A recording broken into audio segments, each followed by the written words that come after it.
Last night's Mets game was disgusting. The Mets were up 5-1 in the middle of the fifth, and by the time the inning was over, the Mets were already down 6-5.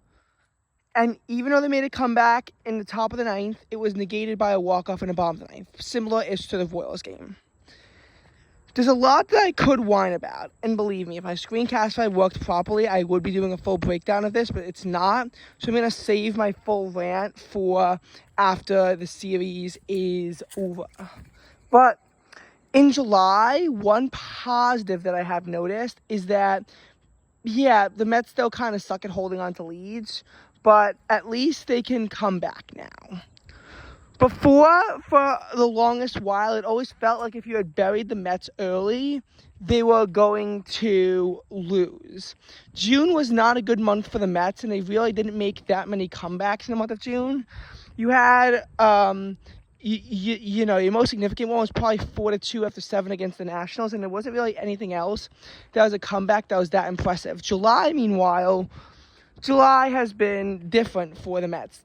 Against the Yankees on Independence Day, the Mets were down 5-3 after 5 and 5-4 after 6, and they came back and won 6-5. July 8th against the Orioles, they were down 6-2 after 7, and they found a way to win it in extras without getting walked off in the process. July 11th against the Royals, down 3-1 at the 7, and they won 8-3, but it was not a blowout. It was a legitimately good comeback. After the All-Star break, there was one against the Reds, but it was like a small comeback because it was one run and it was early on in the game. But, against the Angels, down 4-0 after like 3 or 4, and 5-2 in the middle of the 7th, came back and won. Another Angels game, down 2-0 in the middle of the 5th or 6th, and came back and won.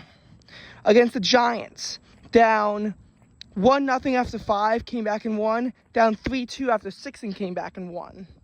So at least there is a clutch gene.